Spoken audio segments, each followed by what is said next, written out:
Je vous présente le résumé de la série Catalina, saison 4, épisode 30. Avant de commencer, n'oubliez pas de vous abonner à la chaîne en cliquant sur la cloche de notification au bas de la page.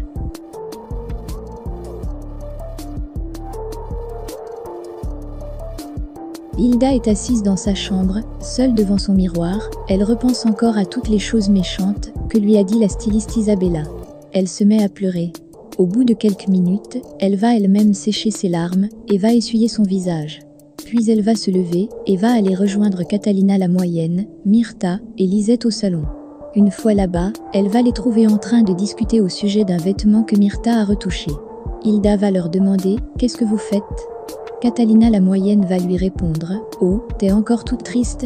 Ensuite elle va prendre Hilda dans ses bras et va lui dire « Non, non tu vas pas pleurer ». Puis elle va lui montrer le vêtement que Myrtha, la mère de la démonia, a retouché. Et elle va dire à sa mère Hilda, alors quelle note tu lui donnes ? Sur une échelle de 1 à 10. Hilda va prendre le vêtement et va l'observer pendant un moment, puis elle va répondre 20. Et tout ensemble, elles vont se réjouir de voir que Hilda a retrouvé le moral. Et elles vont donc se remettre à la confection des vêtements.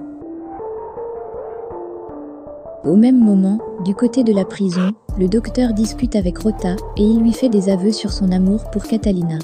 Le docteur dit à Rota « J'ai beaucoup de temps pour réfléchir ici. Ma mémoire c'est ma façon à moi de me saboter parce qu'elle me renvoie des images de toute ma vie avec Catalina. Je pourrais tout écrire avec des détails, chaque instant du jour où je l'ai connue, parce que je suis l'homme qui a défié le destin pour l'aimer. » Rota est là devant lui à l'écouter et le docteur continue en disant « C'est pour ça qu'on a vécu ensemble toutes ces années et c'est pour ça que je suis l'homme qu'il a aimé sans limite. Je suis le père de ses enfants, je suis le père de Sébastien et de Mariana.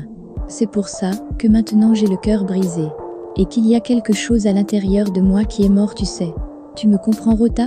Rota va lui répondre « Oui, oui je te comprends parfaitement et merci de m'avoir ouvert ton cœur, ça m'a aidé à t'ouvrir le mien. » Après avoir dit toutes ces vérités à Rota, le docteur va rester là pensif, en regardant dans le vide. De son côté, Catalina est au chevet de sa fille Mariana qui est inconsciente.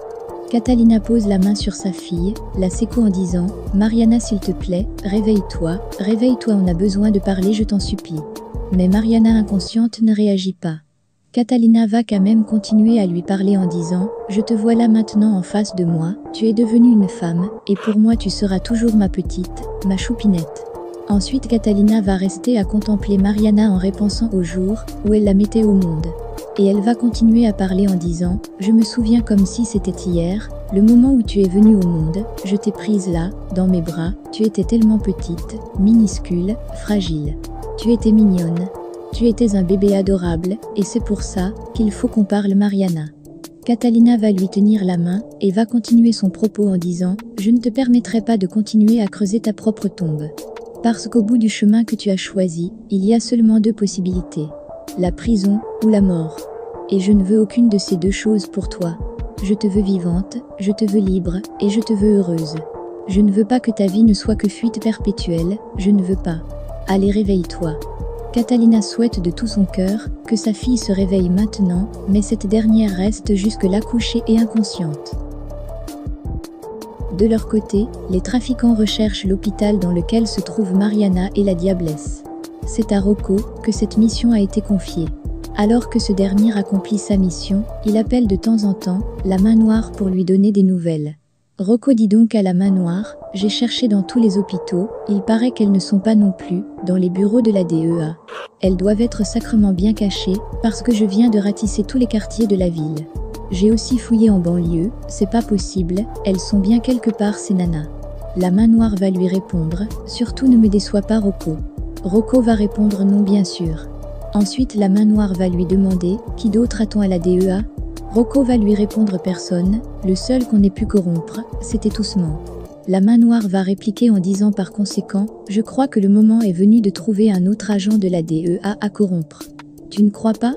Et Rocco va lui répondre « Absolument monsieur. » La main noire va lui dire « Préviens-moi quand tu as trouvé » et Rocco va répondre à vos ordres. Après cet échange, la main noire va raccrocher son téléphone. L'agent Rubens est sur les traces de Catalina depuis qu'elle s'est enfuie, avec sa fille Mariana encore dans le coma. L'agent Rubin s'appelle donc l'agent Natalia qui, elle, est à l'hôpital en attendant que l'agent Valeria, alias la diablesse, se réveille, elle aussi de son coma. Lorsque Natalia décroche à l'appel, elle demande « Agent Rubin, il y a des nouvelles ?»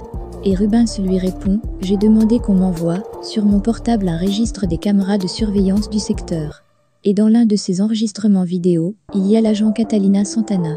D'ailleurs, je me trouve justement à l'endroit où elle a été filmée. Natalia va lui demander « Et de quel endroit il s'agit exactement ?» Rubens va répondre « Il est proche de l'endroit où nous avons retrouvé l'ambulance qu'elle a utilisée pour fuir. » Natalia va répondre « Entendu ».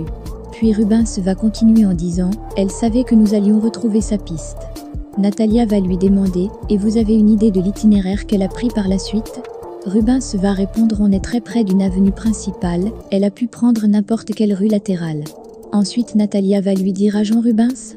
Lui va répondre « Oui. » Puis elle va poursuivre en disant « Je dois vous montrer quelque chose. » L'agent Rubens va très vite la stopper en lui disant « Non, pas maintenant Natalia, notre affaire est prioritaire, vous le savez. » Natalia va répondre « Oui, je le sais bien, mais j'ai un mauvais pressentiment. » Natalia veut comme ça lui parler des doutes qu'elle a au sujet de l'agent Valeria, étant donné tout ce que l'agent Valeria, alias la diablesse, raconte dans son coma. Mais Rubens va lui dire « Écoutez Natalia, je vais être très franc avec vous, quand vous aurez le pressentiment de l'endroit où pourrait se trouver Catalina, faites-le moi savoir. » Rubens est envahi par son désir de retrouver Catalina et ne veut pas écouter ce que veut lui dire Natalia au sujet de Valeria. Salvatore Miranda est venu voir la styliste Isabella pour mettre les choses au clair entre eux. Salvatore lui dit « Eh bien, puisqu'on parle franchement maintenant, à vrai dire je me suis toujours demandé pourquoi tu étais seule. Tu es vraiment une très jolie femme, tu es intelligente. Je pensais que tu allais devenir un top modèle. Parce que tous les designers t'adorent. » Isabella va lui répondre « Salva, tu as du culot de me dire ça tu sais.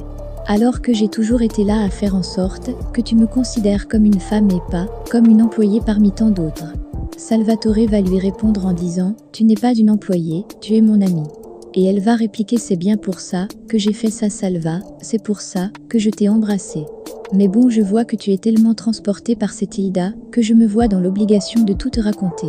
Écoute, je veux que les choses soient claires. Ce qui m'intéresse, ce n'est pas la gloire, ce ne sont pas les applaudissements, rien de tout ça. Ce qui m'importe, c'est ton amour. » Salvatore va rester là un moment à la fixer dans les yeux sans dire un mot. Puis il va dire « Tous les hommes rêveraient de t'avoir. Mais mon cœur bat pour elle. » Isabella va lui demander « Tu es tombé amoureux d'elle, n'est-ce pas ?» Il va répondre « Eh bien oui. » Et il va rester là un moment à se rappeler du jour où il avait embrassé Hilda. Isabella va dire « Si t'es amoureux de Hilda, je n'y peux rien hélas. Tu es en train de parler de la femme que tu aimes. Alors, j'en suis réduite à te souhaiter le meilleur, et je ferai tout ce qui est en mon pouvoir Salvatore, tout, pour aider Hilda, et ça bien sûr je le fais pour toi. » Salvatore va lui dire merci. Puis il va lui dire remettons-nous au travail. Ils vont se faire un câlin et chacun va retourner à ses occupations. Depuis l'endroit où elle est cachée, Catalina appelle Albero pour discuter avec lui. Albero va lui demander « Attends Catalina, qu'est-ce que tu es en train de faire ? Je me fais du souci pour toi. » Catalina lui répond « Je te dirai ma vérité à condition que tu me dises la tienne. » Albero va lui demander « Ma vérité à moi ?» Catalina va lui répondre « Oui, la raison pour laquelle tu es si triste. » Albero va lui dire qu'il va mourir. Catalina va rester stupéfaite pendant un instant au téléphone ne sachant quoi dire. Puis elle va dire « Quoi ? Mais de quoi tu parles ?»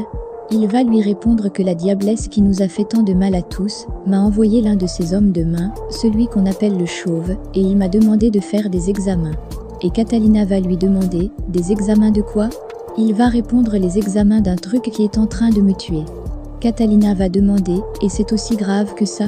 Albero va dire « Tout ce que je te dis Catalina, c'est qu'il y a quelque chose en moi qui est en train de me tuer. » Catalina va continuer en lui demandant « Mais qu'est-ce que tu as juste ? S'il te plaît, dis-le-moi. » Albero ne veut rien lui dire. Elle lui dit ensuite franchement « Tu ne peux pas te compter des résultats d'un seul examen, il faut faire d'autres examens, d'autres diagnostics. Mais il faut que tu me dises quelle est ta maladie. » Albero va lui répondre que « Tout ce que je peux te dire c'est que, c'est pour ça que je veux te voir, pour pouvoir te dire en personne tout ce qui est en train de m'arriver. » Catalina lui dit « Albero, arrête, tu me parles comme si tu me disais au revoir. » Puis elle essaye de le consoler en lui disant « Faut pas s'avouer vaincu aussi facilement. Fais-moi confiance et dis-moi contre quelle maladie nous allons devoir lutter. fais-moi confiance, je t'en prie.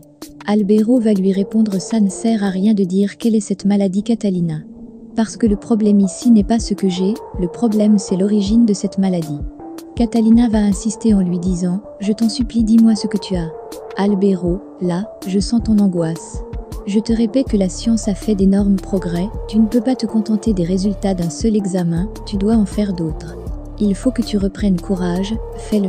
Fais-le pour ta fille, fais-le pour Catalina. Albero va lui répondre, mais je n'étais pas toi. Catalina va lui répondre, Albero, indépendamment du fait que toi et moi soyons séparés, tu pourras toujours compter sur moi. Et si notre amour est impossible, je veux juste que tu saches que mon amour sera toujours à toi pour toujours. Albero va répondre, le mien également. Pendant qu'elle parle au téléphone avec Albero, Catalina va se rendre compte que Mariana, qui est couchée sur le lit, a commencé à bouger. Elle va donc raccrocher le téléphone et va aller rejoindre sa fille Mariana. Mariana va se réveiller en hurlant sur Catalina en lui disant, vieille sorcière, tu ne sais pas qui je suis une trafiquante. Catalina va lui répondre, tu es ma fille, et que cela ne te plaise ou pas, je serai toujours ta maman. Puis elle va dire, nous ne sortirons pas d'ici tant que toi et moi, on t'ait pas parlé. Voilà les amis, c'est tout pour cette vidéo. Maintenant que vous savez que les trafiquants, comme la DEA, sont à la recherche de Mariana, pensez-vous qu'ils la trouveront et réussiront à la récupérer avant la DEA? Dites-le moi en commentaire. Abonnez-vous et activez la cloche de notification pour ne rien rater. Merci.